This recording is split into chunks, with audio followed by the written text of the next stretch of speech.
Tonight on News 5 Live, the mutilated body of credit union staffer Oswaldo Vasquez is found floating in the New River, 3 days after he was reported missing near Tower Hill. Attorney Oscar Salgado is back before the High Court. Commissioner of Police and the embattled lawyer take the stand. And in tonight's episode of the 5-Point Breakdown, inflation and what it means to the Belizean consumer. These stories and more coming up on News 5 Live. Number one caller. Number one caller. Hey, number one caller. You know why? Listen, hey, for the best post and prepaid. You know that smart got you back. For the best service coverage. All we know that smart got you back. Travel and connect everywhere. You know that smart got you back. Smart record that'll go a long, long way. All we know that smart got you back.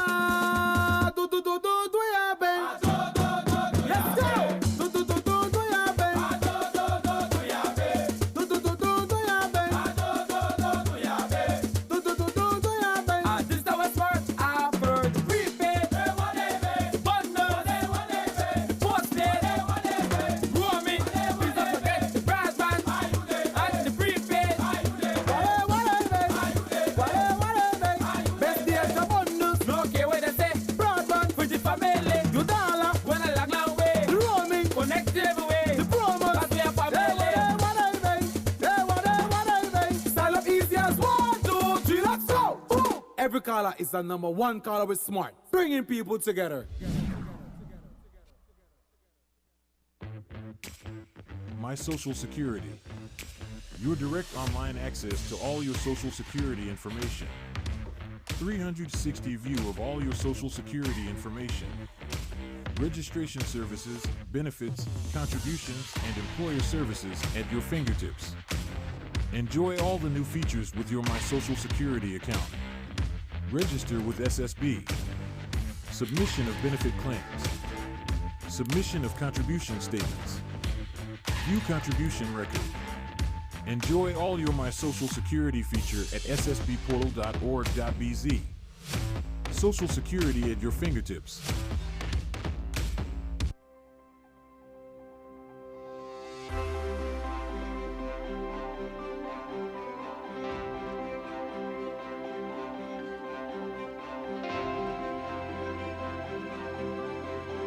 Thank you for calling me.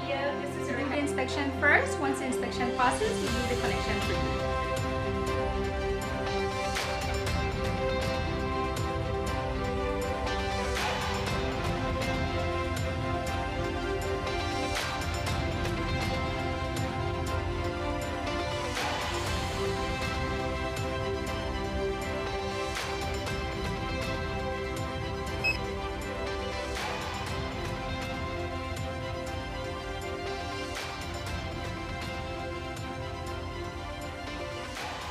Our teams at BEL continue to serve you.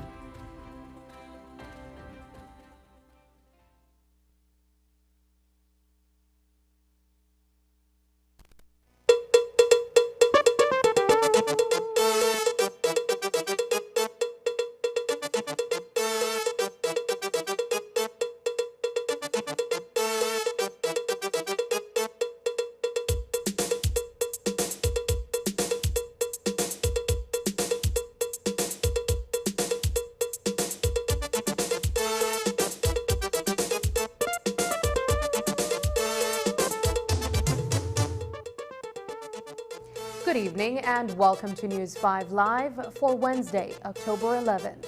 I am Sabrina Daly.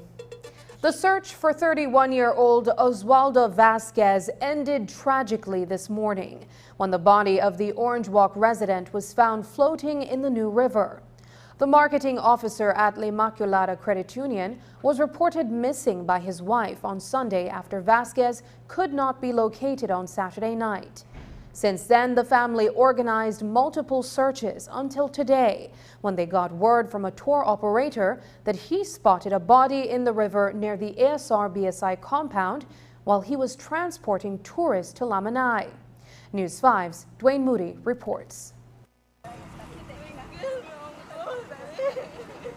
It was a gut-wrenching moment for family and friends as they stood at the foot of the toll bridge in Orange Walk this morning. The remains of Oswaldo Vasquez were removed from the area and carted away in the pan of a police pickup truck. The body was transported to Ladyville where it awaits a post-mortem examination. The mutilated body of the 31-year-old was discovered floating in the New River in proximity to the BSI factory and in the vicinity of where he was last seen alive on Saturday night. Vasquez was inebriated and so was his wife's brother. They were all traveling in the vehicle along with Vasquez's son and daughter when he alighted the vehicle at the gas station on the Philip Golson Highway and headed along the road towards the BSI compound. She said Oswaldo stepped out of the vehicle and we were after him, and then afterwards he was close to an ASR vehicle, and I really didn't see where he got to after that. I don't know if he went into the vehicle or he went by the bushes because the area is very dark.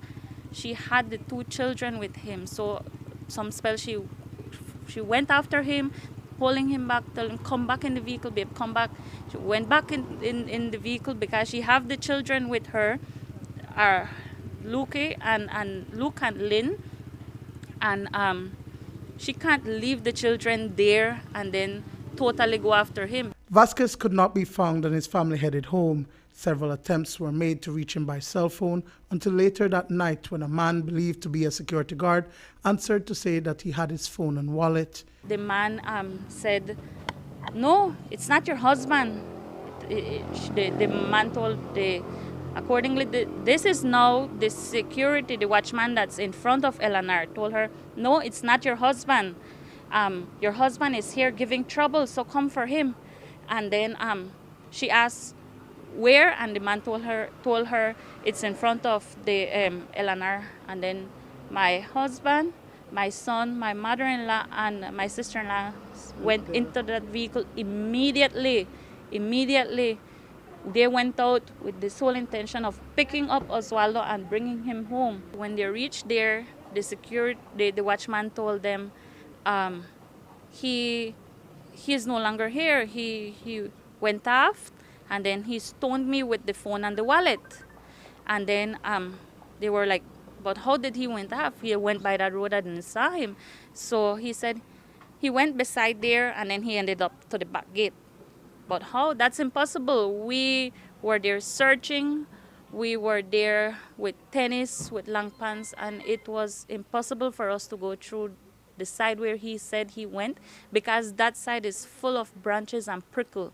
But the phone was actually the property of his brother-in-law, which Vasquez had mistakenly picked up when he got out of the vehicle. The security guard was detained by police on Tuesday after an audio recording captured an exchange of words between him and Vasquez. My brother-in-law wife that lives in San Felipe had called me around 9:33, more or less, right? And she told me, you know what, sir? He said, I am hearing like if Ruben, and I was calling Ruben, and I'm hearing call like if, I don't know if it's, I thought it was him arguing with someone, pero then estaba escuchando bien, he said, because she's in Spanish, right? Estaba escuchando bien, and then no es Ruben, es Oswaldo. At that point, she never told me, she didn't told me that she was recording the call, right? At first, she didn't record it immediately. She heard that call for about 40 minutes because she had called her husband's phone because Oswaldo by mistake took her brother, took his brother-in-law's phone, thinking it was his one, and then she called and it looked like the phone answered and he didn't know. So she heard all the call for about 40 minutes till eventually when she started hearing like arguing and so forth, then she realized, you know what, that's not too correct. So she started recording the call. Melinda Montes is Oswaldo's sister-in-law. She has been chief among those who organized the searches for Vasquez. We are searching because we want to find him alive. If he's hurt in the bush, probably he cannot come out. Something might have happened to him. He might have got a cut. He's bleeding. He's there, and he's punishing, but we don't know. So then we went all into the bush. But my little brother said that when they went there, all around where the watchman said my brother-in-law went, he said that at the back he saw a spot there where like they lift something from there, like somebody was lying down there. Today, the search party was out early checking in the Champine Ridge area of Orange Walk, which is in the opposite direction to where Vasquez went missing. Just after 10 o'clock, the family got the heartbreaking news that a body was spotted in the river. Montes describes the condition in which the body was discovered. He has a big opening to the side here, right? And I believe if a crocodile was eating him, he wouldn't have a big split here, you know? And then he, like, one of his hand, like he had only this piece here, only from the shoulder here to like the elbow, only that was there. The face was actually gone, only the skull was like set to the back. And it's a really horrible sight, you know, to find a person we cared for. Dwayne Moody for News 5. The staff of La Immaculada Credit Union in Orange Walk is mourning the death of their co-worker. Ozzy, as he was affectionately known to them, was a marketing officer at the institution. HR officer Susana Castillo says that initially they did not take it that serious. Oswaldo has been with us for 3 years now. He started in 2020. Was always somebody that will truly be missed by his colleagues. He's somebody that one can consider a jack of all trades, you can say. Very smart, intelligent guy, somebody that will never tell you no, somebody that is very resourceful, because we were even wondering, like, even if Oswaldo gets lost somewhere, he will find a way to get out, because he's somebody that knows the little tricks of the trade, right? He's somebody that, like I said, very helpful at work. Everybody truly loves him, appreciate him. He's somebody that will never get upset with you, but very helpful. It was shared by one of our colleagues. And so we saw it and we said, well, I wonder what happened. You know, you're wondering, like, well, maybe it wasn't as serious as it seemed. Maybe it's just maybe one of those binges. You never know, you know, people go on some binges and then they appear the next day. But then we started seeing it being shared on Facebook by his family members, by other people, more of our colleagues. Then the next day he wasn't found, and then it started becoming a bit serious, and we are saying, well, this is not just somebody that's maybe hurt, or something has to have happened. No? And so immediately my manager mobilized some of our members, well, some of our staff, and some of them on their own now said that they wanted to come together to see how we can assist as best as we could, find him alive. And that's what we wanted for him to be alive, because we couldn't have Ozzy die on us, right? That's the definite no-no. I tell my manager, we are like beside ourselves, in shock, you know, all of this. So when we saw the days rolling by, we said, you know, now it's definitely we're looking for a body. We're definitely, you know, it's so bleak, you know, that the chances are that we would find him alive. The audio recording referenced earlier is approximately 40 minutes long. News 5 is in possession of a 7-minute portion of that recording that was shared with us by the relatives today. The family purports that the exchange is between the deceased and a security guard. This recording, along with the cell phone, Vasquez's wallet, and several pictures, have been turned over to the police investigators. Here's an excerpt from the recording.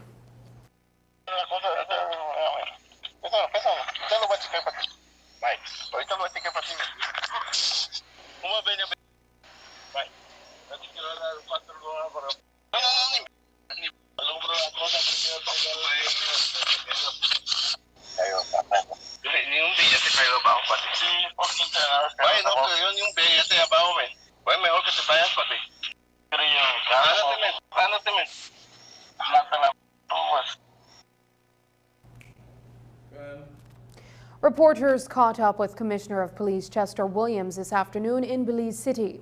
According to Compal Williams, police do not suspect foul play in the death of Oswaldo Vasquez. He confirmed that a post-mortem will be conducted as a part of a police investigation. This morning, police in Orange Walk were conducting searches in the same area where they had said the young man had disappeared. And the lifeless body was found floating in the river. I believe they were saying that certain parts of the limbs were missing.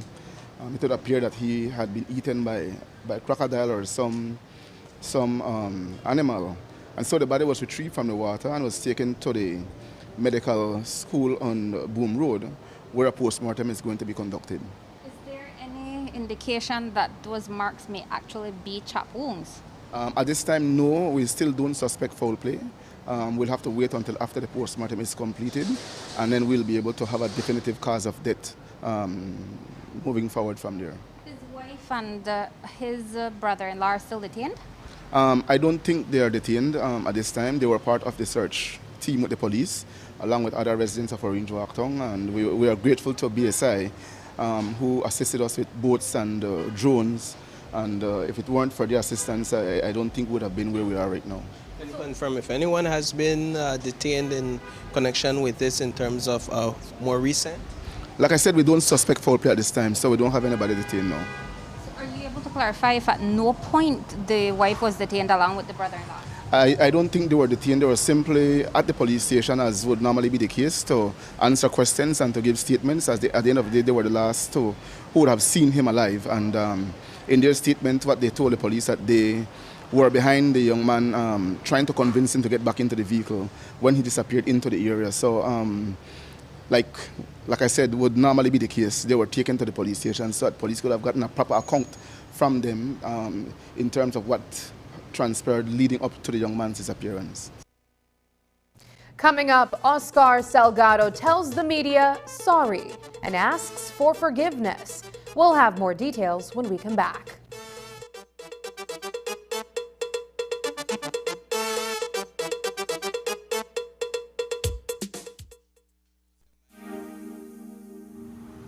Whether you're in a bustling urban area or a tranquil rural community, connectivity matters. Internet access is key to continued socioeconomic development. That is why Digi, our national telecom, has and will continue to invest millions of dollars to expand its mobile and fiber networks throughout Belize. Thousands of mobile users and households, especially along the highways and in rural communities, are now enjoying the benefits of Digi's resilient infrastructure. Our national telecom will continue to lead the charge towards digital transformation by utilizing cutting-edge technology and maintaining an unwavering dedication to excellence. With our DigiWallet solution, Belizeans in urban and rural areas now have easy and safe access to a wide array of financial services via their mobile devices. And with the recent launch of DigiTV, Digi has made history, becoming the only quad play service provider in Belize. Now, customers can save with our DigiOne bundles that offer home internet, mobile, home phone, and DigiTV services, all in one place. Digi is committed to providing all communities with access to high-quality, reliable, and affordable services while unlocking untapped potential and opening the doors to a brighter future for all. Be a part of the transformation and experience connectivity like never before. Because with Digi, connectivity matters.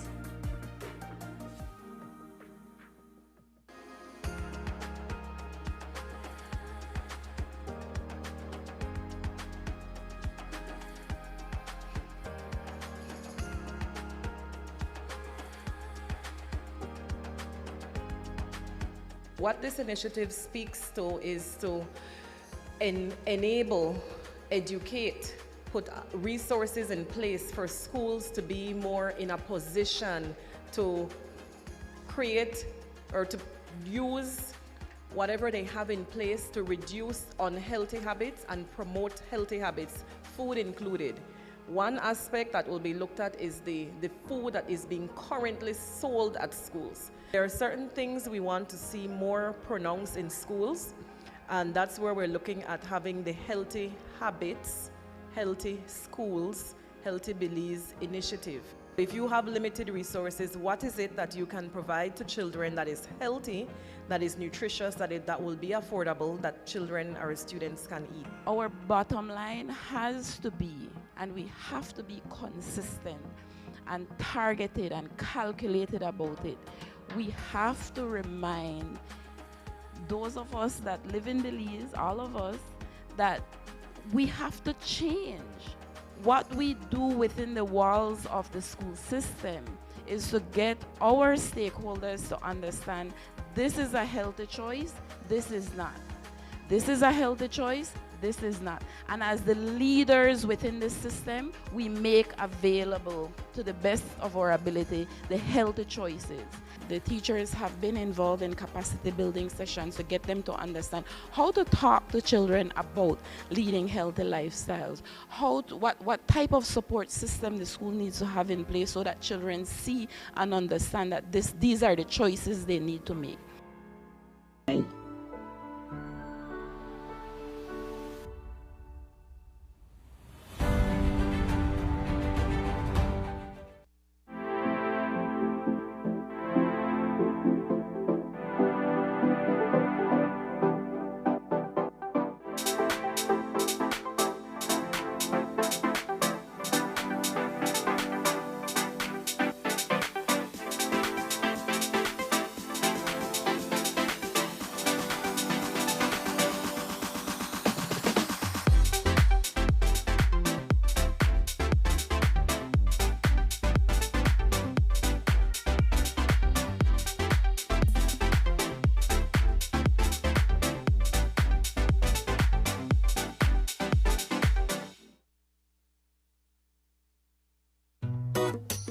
Someone come? Yes, someone coming. Let's go.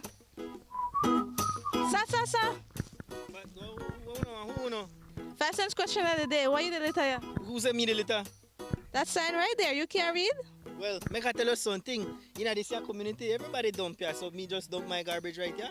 So if somebody jump off a bridge, you that do it too? No, man. No.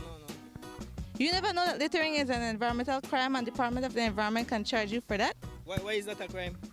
Because you pollute the same environment you live in, dirtying the same land and water you use.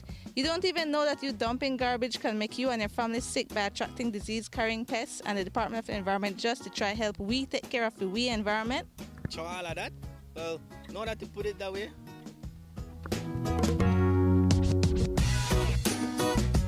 Thanks for your 5 cents, brother. That's 5 cents question of the day. This message is brought to you by the Department of the Environment. Today, the trial against attorney Oscar Salgado continued before Justice Nigel Pilgrim. As we reported, Salgado is standing trial for abetment to commit murder.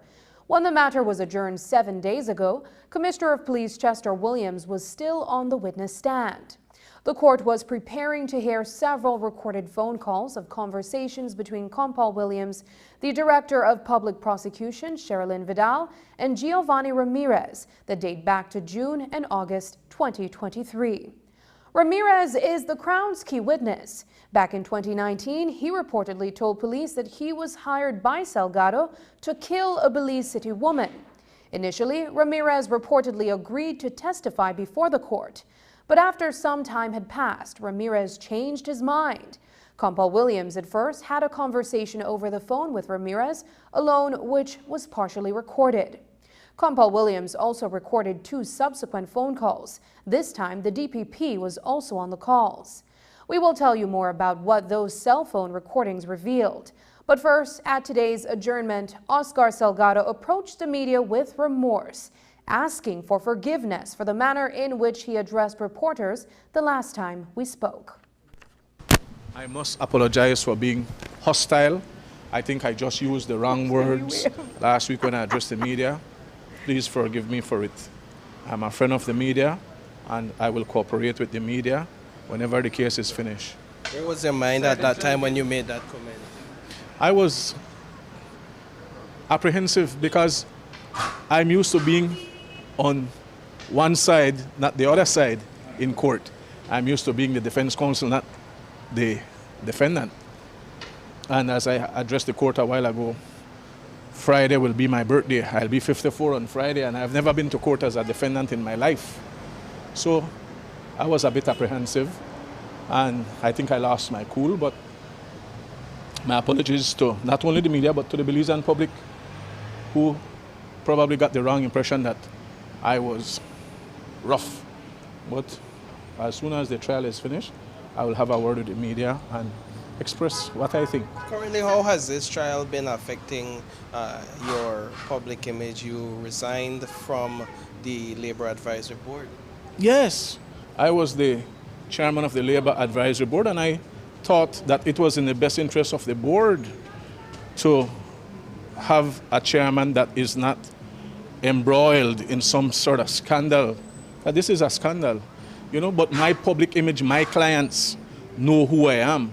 My clients know my worth as an attorney, and none of my clients are deterred by me being charged for an unfounded allegation. None of them. As a matter of fact, most of my clients have called me to express support for me. In the phone recordings played in court, Ramirez is heard telling the Commissioner of Police and the DPP that he received death threats as a result, and as a result is afraid of the consequences he may face if he was to testify in person. The DPP is then heard explaining to Ramirez that her job is to ensure that perpetrators face the consequences. But Ramirez never budged from his position. He told the DPP, quote, "You and I know the power that he has," unquote. The Commissioner of Police is then heard asking Ramirez what makes him think Salgado would actually kill him. His response was that, quote, "He has the money at his disposal. Man, they kill people for 1,000, 1,500 right now. If he could do that to an old lady, what would he do to a young, healthy, strong person?" Unquote. Salgado also took the stand today. From the stand, he denied having any communication with a person by the name of Giovanni Ramirez. He also denied hiring anyone named Giovanni Ramirez to kill Marlon Barnes. Salgado was allowed to continue practicing law in spite of the allegations against him. Today, we asked him about that. Thanks to the Constitution of Belize, the Constitution of Belize provides that every person is innocent until proven guilty. So, unless a person confesses to an allegation or is found guilty by a court, that person should not be deprived of his means of livelihood. This is my means of livelihood, and it will be unjustifiable, and it will be punishing me for something that I have not been convicted for if the General Legal Counsel was to say, let him be disbarred for the period or suspended for the period. How would I eat? You see, so it's my innocence, my constitutional right to the presumption of innocence that trumps any allegation. And not only for me, for everybody. Can you provide an update where that matter stands before the GLC? As far as I'm concerned, that matter is concluded. There was a decision.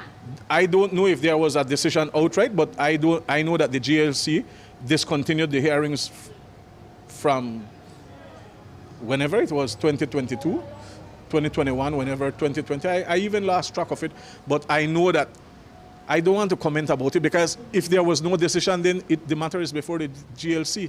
But I know for a fact that I have no fear of the General Legal Counsel as it relates to those allegations.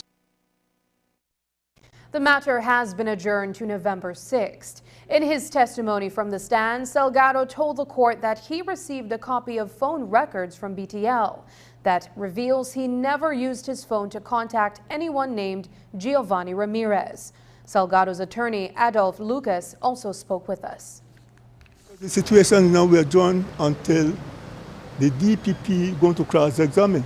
But further, we need to get statements from BTL so that a witness or witnesses can come indicative that there was no communication between the two telephone numbers.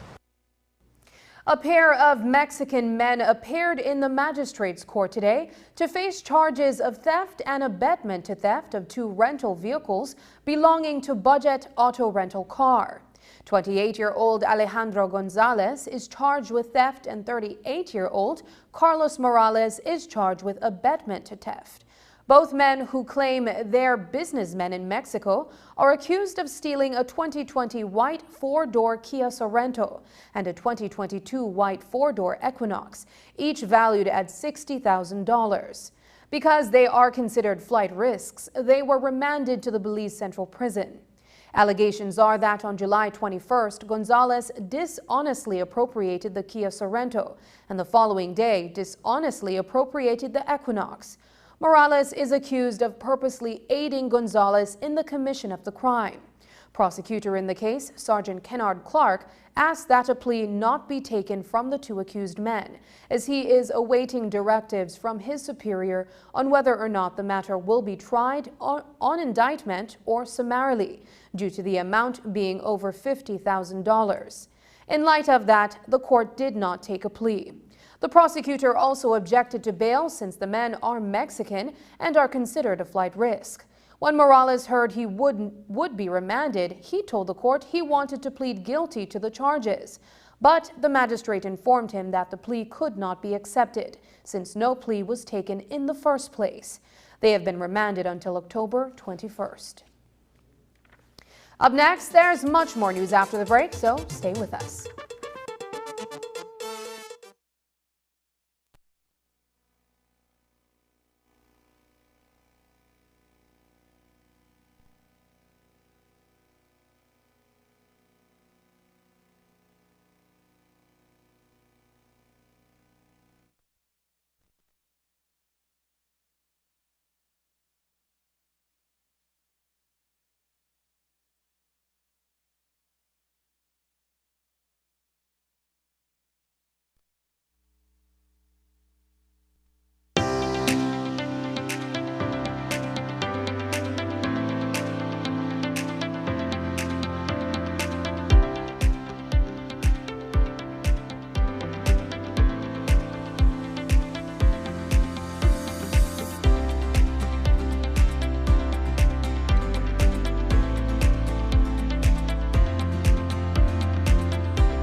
Here you go, babe. Thanks, babe. How did it go? Good? It was good. God, I think it'll get hot out there. Think I should go close the window.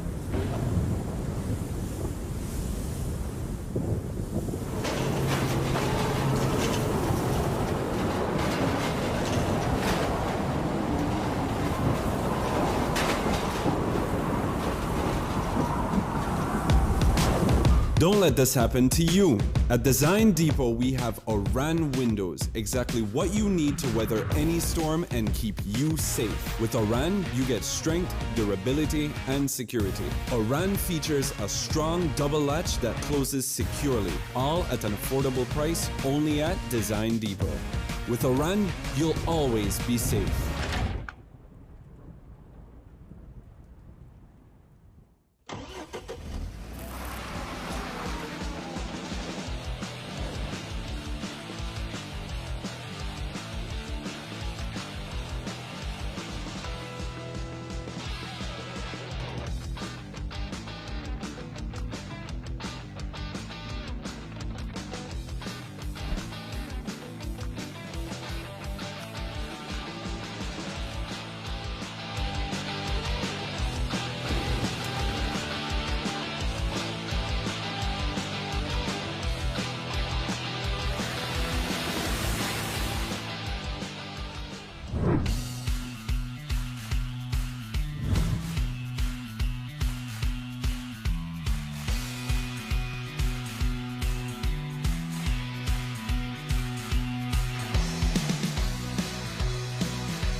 Everything is better electric. Be more efficient with electric vehicles and transforming your home with Energy Star electric appliances and power tools. This helps to create a greener and cleaner world for the next generation.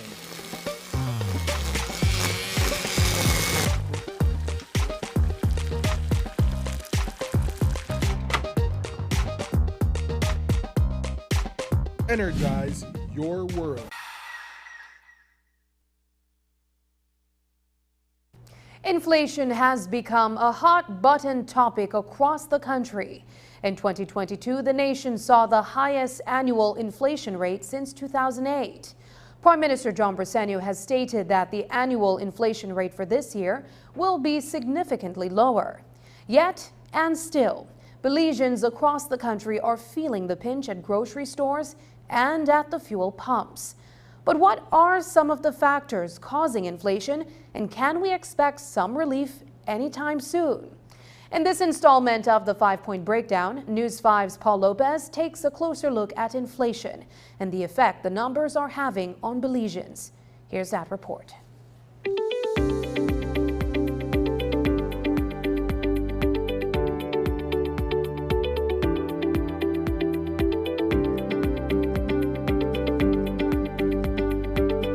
Roque Villamil is a retired fisherman from Sartoneja village. He now moves around Belize City on his cart selling fruits and vegetables. The selection is small. Today it includes plantains, limes, cabbages, and bananas. Inflation is defined as an increase in the price of merchandise. The dramatic upward shift in the cost of goods has forced Roque to increase the prices of these basic food items. I sell the plantain tree for $1, the market $1 for one. $1 for one plantain? One plantain, I sell it $3 for $1. Okay, and the lime? The lime $3 for $1. Yeah. Okay, so you got good prices. I sell it $1.50 for the pound. Banana, I sell it $6 for $1. But this is more than it used to be. Yeah. Why? I pay $70 for one case of banana, one box. From China, they make nothing, they maybe $5, $4 for the case. Roque, like many other vendors and consumers across the country, is still coming to terms with the sharp increase in the cost of goods. The Statistical Institute of Belize measures inflation using a select basket of goods. Year-round, SIB compares the cost of that basket for a single period to the cost during the same period the following year. Looking at individual items, when comparing August 2020 to August 2023, rice and cilantro saw increases. On the other hand, premium fuel for the same two periods saw a decrease in price. SIB considers where there are increases and decreases in the basket to determine the country's overall inflation rate for comparable times. We spoke with Ramil Arana, an independent consultant who specializes in economic and financial analysis to better understand inflation. Essentially, like you might buy a watch one day and a month down the road, the price of that watch has increased because there is a general movement in prices. We take a weighted average of that basket of goods, 395 goods, and trying to solidify that into one figure, which would be the inflation rate. Now, with those 395 goods, those are separated into 13 different categories.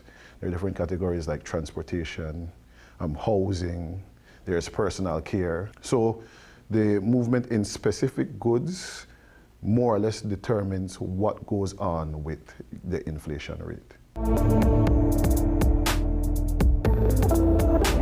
Across the country, prices on certain food items have seen increases at alarming rates. According to the statistics, 2022 saw the highest level of inflation since 2008. That was at 6.7% overall, more than 3 times the 2% ideal inflation rate. But what has been fueling this rapid rate of inflation? There have been multiple responses to this question. One of the primary answers from the government of Belize has been that Belize imports its inflation. Madam President, the government is mindful of the effects of the pandemic, the war in Ukraine, slower economic growth, and record inflation in the global north. And we are fully aware that these adverse shocks are having negative effects on the cost of living. There's a few different factors. All right, there's the demand for a good and service. So those could drive prices high. What happened that after COVID, the demand for all goods and services were increased because during COVID everything was depressed. So you'd find that whatever it is, vehicles, you'll find that our cell phones, everything, the prices started to increase because people wanted more.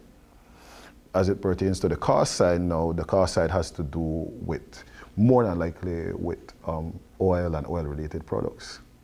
There was that war between Russia and Ukraine that people might feel had nothing to do with us, but what that did was that constricted the amount of oil and basically gas and all of that was available in the global economy. And the agents out there reacted and they increased the prices. Consumers' purchasing power weakens due to inflation. That is because rising costs effectively decreases the number of goods or services a person can purchase. We spoke with several persons who have experienced their purchasing power diminish over time. About 40% more. Really? Yeah. And what kind of items would you say you're seeing increases in? Everything, including flour. Yeah. And you buy gasoline at all, like a fuel? Lot of fuel. How much are you spending more? About 200. I spend like about mostly $1,000 for the month. So? Because everything's expensive, you know. Everything, every time when you go to shop, you find stuff where it cost $4 last week. This week don't cost $5 or $6. Like flour, rice, and sugar, butter, because I make cakes, you know, so everything. So you have had to raise your prices on your cake? Yes, I have to, you know, because the boxes where I used to buy for $2.75, right now they're $5. You know, the cardboard where I used to buy for $3 or $2, right now they're $5. Every week they're like $150, about $150. More? Well, more? Well, I don't spend much because I go to the market, try buy convenient stuff, go to the convenience store and so on. A lot of canned goods are increased, like corned beef, for sake, you know. It's really expensive now, so have to stick to reasonable stuff. In his Independence Day address, Prime Minister John Brissenio noted that domestic inflation is expected to fall to 3.7% this year. Especially pleasing is the forecast for domestic inflation, expected to fall from 6.1% last year to 3.7% this year. So, does that mean that the cost of food items will begin to decrease and our purchasing power will get better? We asked Arana. What's happening is that we're not getting a uniform reduction in prices. We're not getting that deflation that we want. But the increase in prices is slowing. The most recent projections that I've seen from the IMF estimates that our inflation will go down to about 1.2%, but that's not until around 2026, 2027. Unfortunately, like I said, prices remain high in several different categories. Again, the food category, the monthly inflation, if you go and check, it's above like 11% for about 8 or 9 months. So we're not going to see that immediate reduction in prices, but we're going to see the rise in prices be subdued. Reporting for News 5, I am Paul Lopez. When we return, when there are no witnesses, science can solve a crime.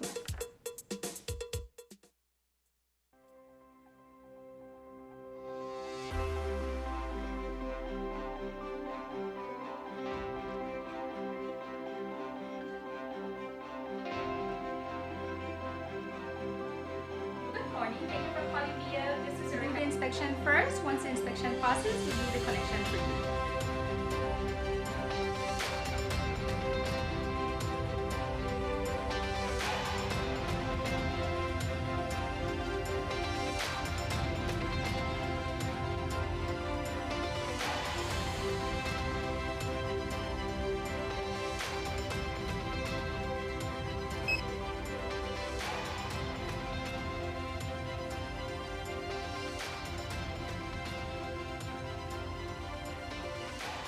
Our teams at BEL continue to serve you.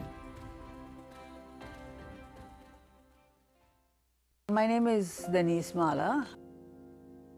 I had an aunt, one of my mom's sister, that we believe, died from cancer. She was relatively young. And my sister passed from cervical cancer. I have been doing annual checkups.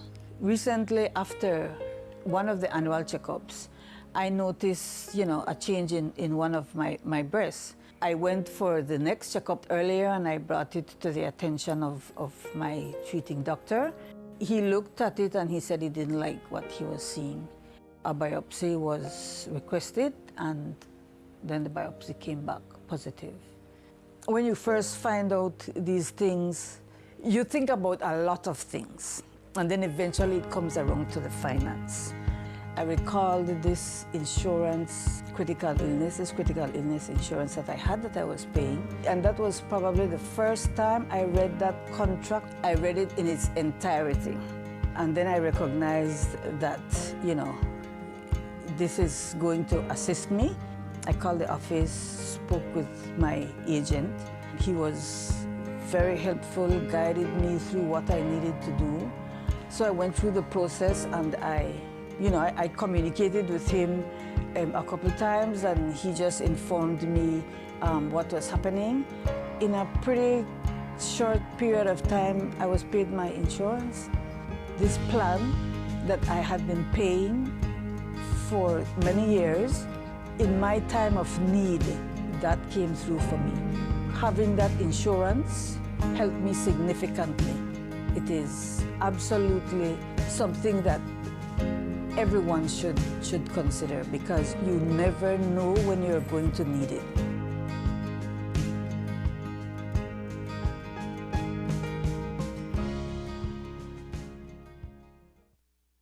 Number one caller. Number one caller. Hey, number one caller. You know why? Listen, hey, for the best post and prepaid. You know that smart got you back. For the best service coverage. All we know that smart got you back. Travel and connect everywhere. You know that smart got you back. Smart make that go a long, long way. All we know that smart got you back. Do ya, Ben? Let's go.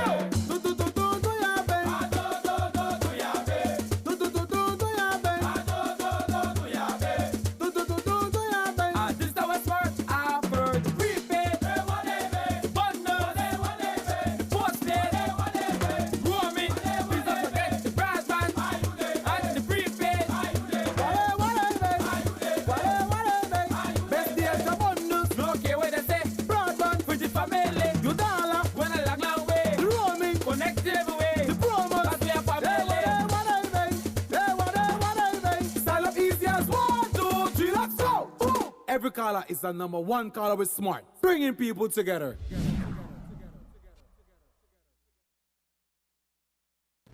Commissioner of Police Chester Williams says he is open to the idea of also sending police officers from Belize to Haiti on the security mission being led by Kenya and the United Nations.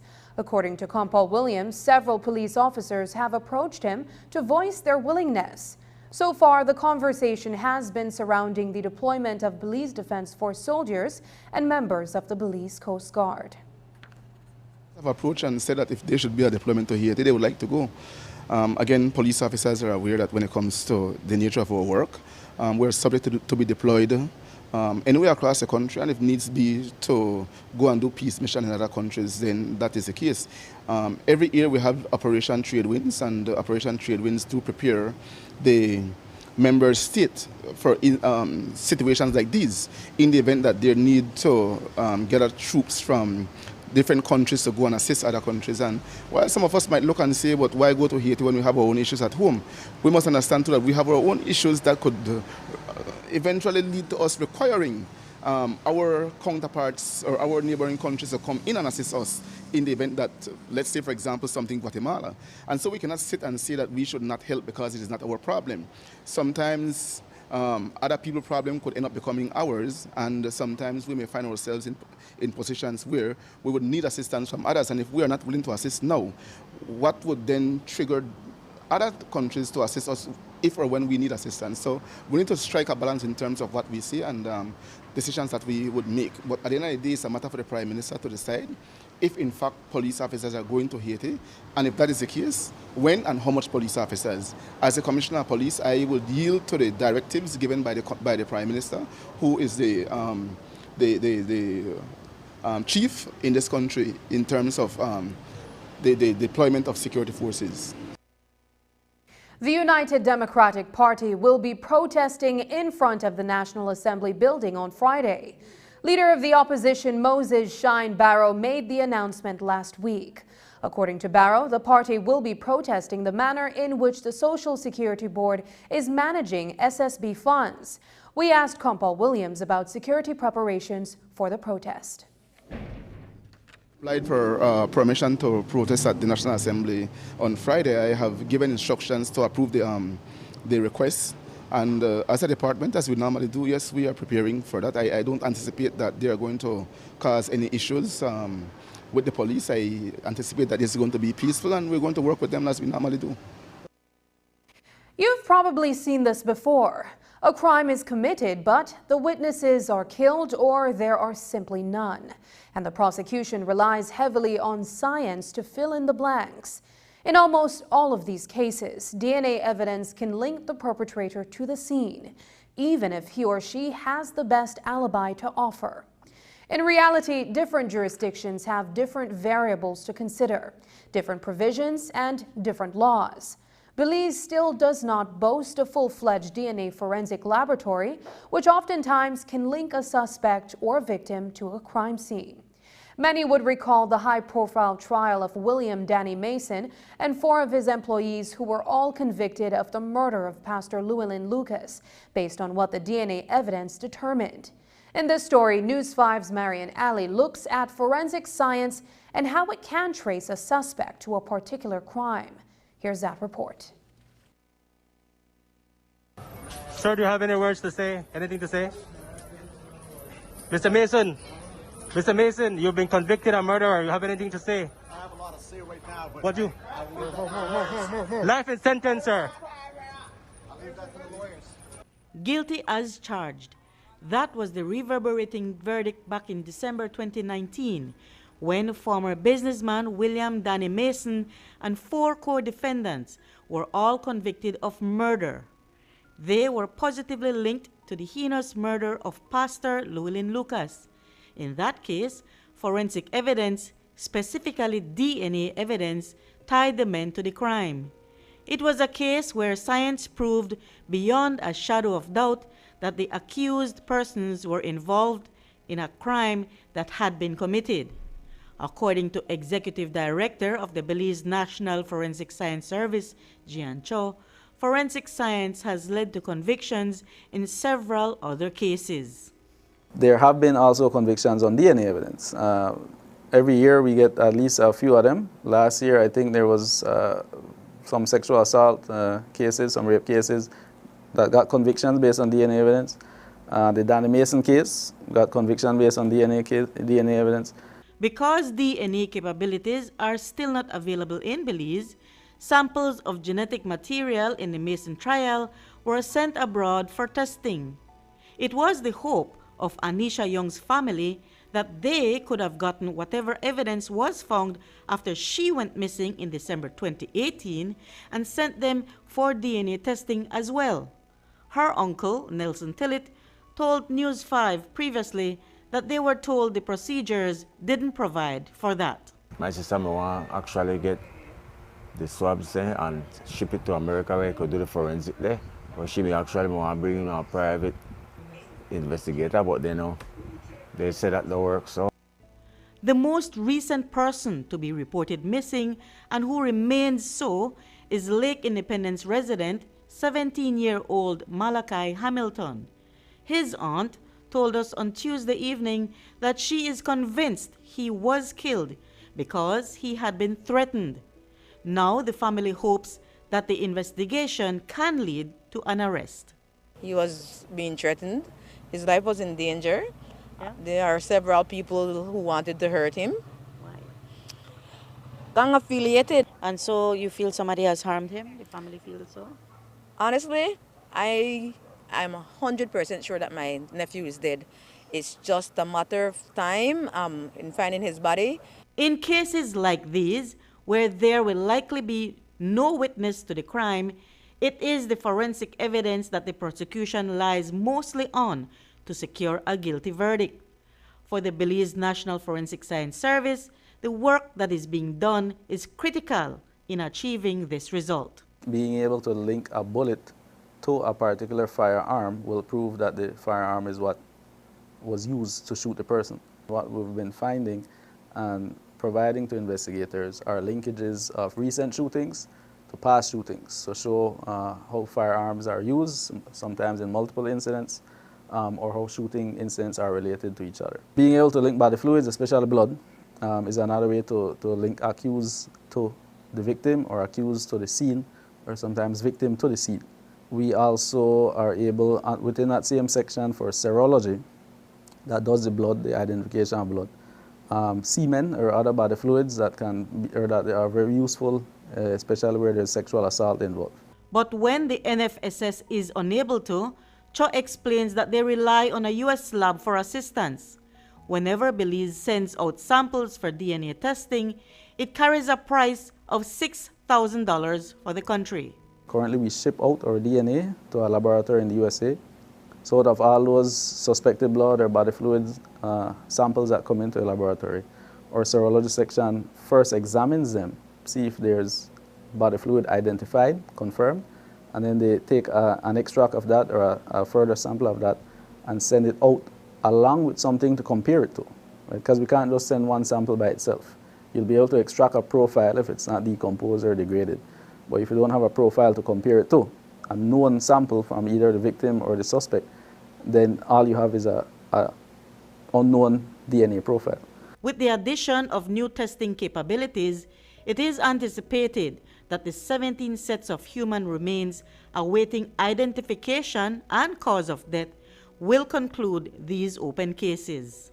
We have about 17 sets of unidentified human skeletal remains that we have in our custody over the years. Recently, we've placed a lot of emphasis on reopening, if you want, those cold cases. Some of them can be homicide cases, some of them might be just missing person cases. And they're really just archived, unidentified human remains, or what they would call long-term unidentified. We have tried to, with the help of some US-based researchers earlier this year, try to move those cases a little bit more forward, advance them by doing the same bioprofile that I mentioned in forensic anthropology, which we didn't have back in the day when they recovered them. So now we have a set of additional information: sex, age, stature, ancestry, estimated, of course, based on the forensic anthropology expert opinions, and identifying marks if there were signs of arthritis or trauma, if there was chop wounds in some of the bones, etc. So the next step now would be to take those bioprofiles and using like I said, the police missing person database, which there are hundreds, try to narrow down the individuals that have a higher probability of them being a match. And the next step would be to reach out to those family members to get the DNA samples. In 2022, the forensic lab sent out around 20 samples for testing. According to Cho, the court cases for most of these files have not yet commenced. Reporting for News 5, I'm Marion Ali. Approximately 2,000 farmers from across the country benefited today from ATM cards that will provide them with funds to expand their farming projects. The funds, amounting to $2,000 for each of the 2,000 farmers, come from the Mexican government through a project called Sembrando Vida. Pantaleon Escobar is the national coordinator of the Sembrando Vida Belize initiative. The project has three components. Component number one is about education. We call education because it's where we educate farmers how to make the products. So, and then this situation in a global level is sometimes economic crisis killing our small farmers. And then we have built 20 biofabricas. We call biofabricas is a place where the project has been supporting with some local materials to the farmers, and then the farmers come in groups and produce their products, And the good thing is they are taking ownership of that biofabrica because the project provides the materials, and then the farmers, they are constructed and take care of the products and the building. And then the good things also, the farmers, they take the products, after they make the product, they take the products and use in their farm. The Sembrando Vida project is a project sponsored by the government of Mexico in collaboration with the government of Belize and a specific agriculture department. We have been working together hand in hand to teach farmers in the communities about different techniques. For example, we are promoting a lot of how to make our own products, organic pesticide, organic fertilizer from local materials.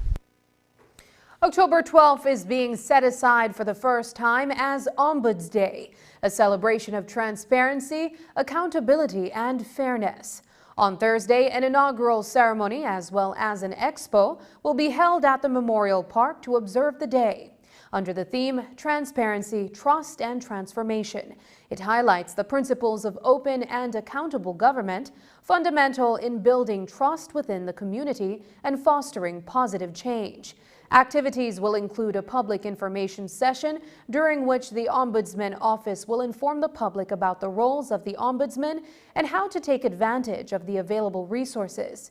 The event is a collaborative effort between the Office of the Ombudsman and the Belize City Council and will serve as a platform for promoting good governance, strengthening the relationship between the government and the citizens, as well as ensuring that the voices of the residents are heard and respected. Up next, transport officers learning how to detect human trafficking. Taking its name from the venerable father of the nation, the George Price Highway stretches 77 miles from Belize City to Benqueviejo. Originally built in the 1930s, this cross-country highway system is the artery that links Belize to Central America at the western border with Guatemala. That connection facilitates overland trade, supporting Belize's economic development. Winding its way across the scenic countryside, the George Price Highway from Roaring Creek to Esperanza has been fully reconstructed to meet international standards, with particular emphasis on road safety. A shorter and hassle-free commute is best enjoyed when everyone obeys the traffic laws. To reduce the number and frequency of road traffic accidents, it means that a seatbelt must be worn at all times and the speed limit observed when traveling along the highway. It also means that pedestrians must use sidewalks and crosswalks where available. Buses should only board and discharge passengers at a designated bus stop. Road safety is everyone's responsibility. It begins with you.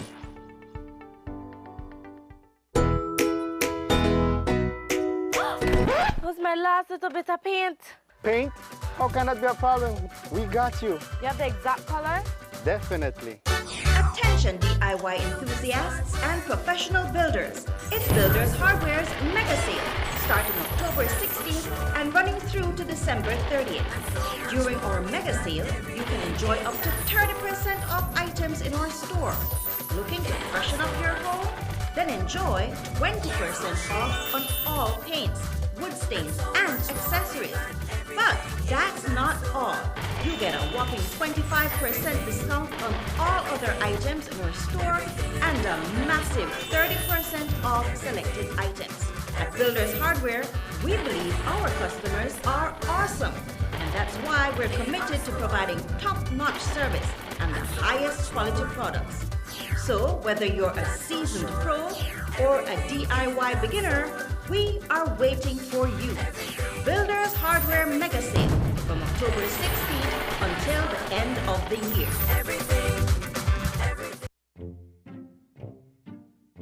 Get ready, babe. We're going on a vacation. Finally, where are we going? Don't worry, babe. I have we covered. Are you sure you know where we're going? Yes, babe. Oh, right there, see?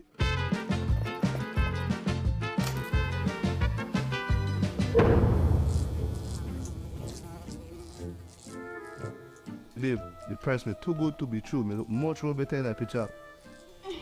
When life throws you a curveball, Belize Bank has your back. With our online financing, you can turn any vacation mishap into a dream getaway.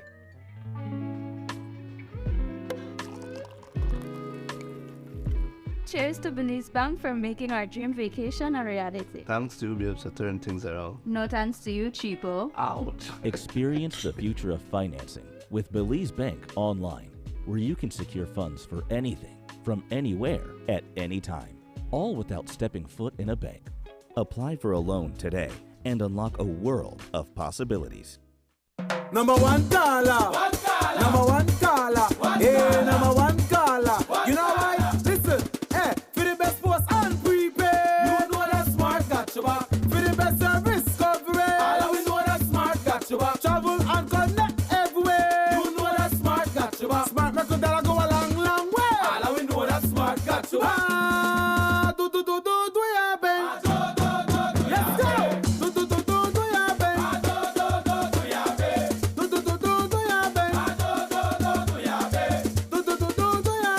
This is our smart offer. The prepaid, the bundle, the postpaid, roaming, please don't forget the broadband and the prepaid. Best deals and bundles, no care what they say. Broadband for the family. You dollar when I long way. The roaming, connect everywhere. The promos, that's your family. Sign up easy as 1, 2, 3, let's go. Ooh. Every caller is the number one caller with smart, bringing people together. Trafficking in persons is a crime that involves forcing an individual to provide labor or services or to engage in commercial sex acts. Coercion can be subtle or overt, physical or psychological.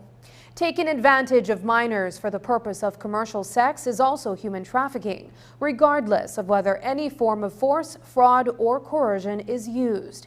As part of the work that is being done in Belize, RET International is facilitating an important training event aimed at enhancing the capacity of transport officers to detect, respond, and report instances of human trafficking. Cherise Ferguson is the country director for RET. So this initiative has come about from our work in trafficking. We have 2 projects ongoing right now, the Safe Belize and the T-Leap, which is currently being implemented with transport stakeholders, with our consultation with the ATIPS Council, which is an arm of the government, and other stakeholders. It was identified that transport industry is a vulnerable industry for trafficking, right?